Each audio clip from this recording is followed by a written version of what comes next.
Alors aujourd'hui je vais faire une vidéo sur le système rate, estomac, pancréas parce que comme je vous l'ai dit cette semaine je suis en cours d'énergétique traditionnelle chinoise et j'étudie pas mal le système rate, estomac, pancréas, un système que j'ai déjà étudié mais là je l'étudie à nouveau. Donc dans la médecine traditionnelle chinoise, chaque organe est associé à une entraille. Donc c'est une organe un peu noble, est associé à une entraille. Il y en a 5. Donc le cœur avec l'intestin grêle, les poumons avec le gros intestin, la rate avec l'estomac, les reins avec la vessie et le foie avec la vésicule biliaire. Donc aujourd'hui on parle du système rate, estomac, rate, c'est plutôt même rate, pancréas, estomac. Donc rate, pancréas, dans la médecine traditionnelle chinoise et taoïste, c'est pareil, il y a aussi toujours l'association du yin et du yang pour cette double polarité qui crée l'équilibre. Et donc dans cette tradition, dans cette façon de voir, dans ces concepts, donc la rate, pancréas, c'est l'organe qui va être plutôt yin. Et l'estomac, ça va être l'organe qui va être plutôt yang. Donc si on le ramène à un concept un peu plus large, la rate pancréas, ça va représenter l'eau physiologique, puisque c'est le yin, alors que l'estomac va représenter plutôt le feu physiologique. Donc effectivement, il faut que le feu physiologique soit bien alimenté, que l'estomac ait un bon feu physiologique pour pouvoir cuire, transformer les aliments en fait.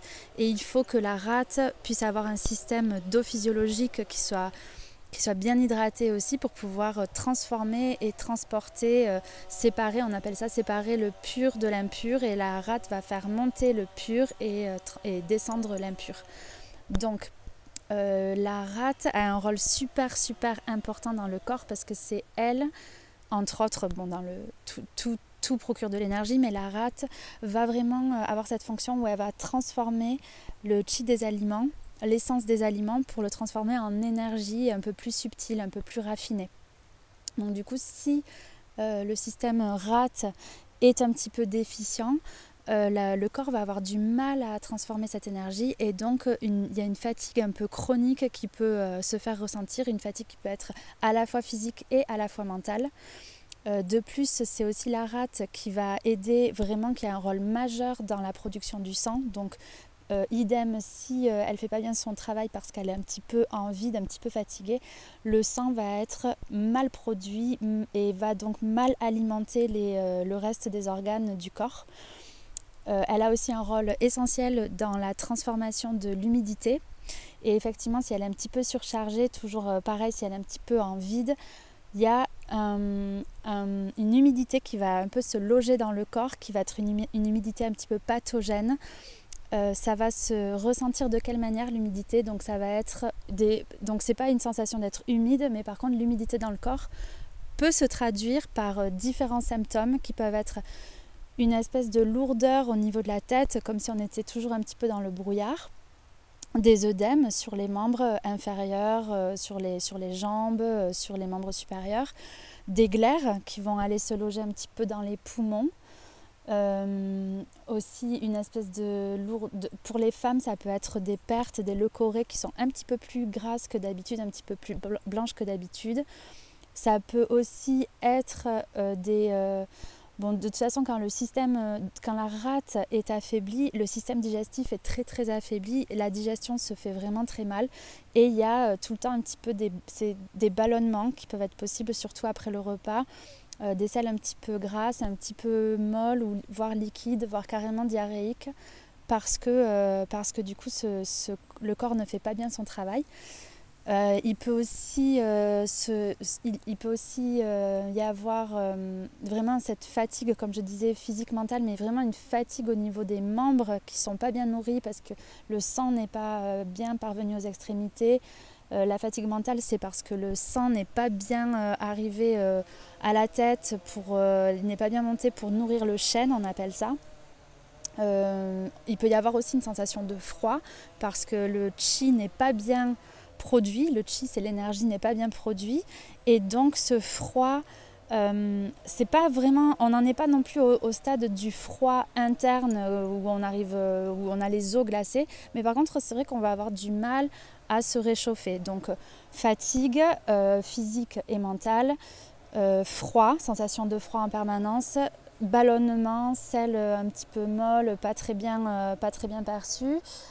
Et le quatrième, fatigue. Alors, qu'est-ce que vous pouvez faire si jamais vous sentez que votre système rate, estomac, pancréas est un petit peu déficient et que vous vous retrouvez dans les symptômes que je vous ai décrits? Donc déjà, prendre rendez-vous en énergétique traditionnelle chinoise, ça peut vraiment grandement vous aider d'avoir quelqu'un qui va un petit peu vous aider à remettre de l'énergie et de remettre en route ce système. Ensuite, vous pouvez éviter de surcharger votre système rate, estomac, pancréas et éviter tous les aliments de type laitage, par exemple. Les laitages, c'est des aliments qui sont très gras et très humides et qui vont renforcer du coup l'humidité dans le corps, alors que le corps est déjà en train de se débattre, un petit peu noyer, parce que l'humidité c'est un peu comme quand l'humidité est installée dans une maison, c'est très très très difficile à faire partir. Donc pour drainer un peu cette humidité, c'est quand même pas mal de pouvoir de mettre un peu ce système au repos. Alors, il ne faut pas non plus faire une diète complète, parce que si vous êtes en vide de chi de rate, vous êtes en vide d'énergie, donc du coup vous êtes déjà fatigué, donc il faut quand même pouvoir absorber une alimentation, mais pas une alimentation qui va fatiguer votre rate. Donc du coup, là on préconise des aliments pour des personnes qui sont très fatiguées ou même qui ressentent le besoin. Il faut écouter son corps. On va peut-être préconiser une alimentation qui est déjà un peu pré-cuite, prédigérée, pour pas non plus fatiguer votre estomac, pour le mettre un petit peu au repos. Et donc privilégier des bouillons, des choses comme ça, le temps de remettre un peu le système en route. Après, bien sûr, vous pouvez faire du Qigong, parce que le Qigong, c'est de l'énergétique interne, c'est très très très bénéfique pour pouvoir aller drainer un peu, renforcer votre propre énergie, cultiver votre propre énergie. De la même façon, et ça j'y reviendrai peut-être un peu plus tard dans la semaine, le système rate, estomac, pancréas, comme j'en ai parlé dans une autre vidéo, est un système qui s'occupe un peu de drainer l'émotion, de la pensée, de la rumination mentale, du fait de tourner en rond. Ce système, c'est un peu le pivot central dans notre corps, c'est ce qui relie un petit peu, c'est ce qui fait la jonction entre tous les organes et toutes les entrailles.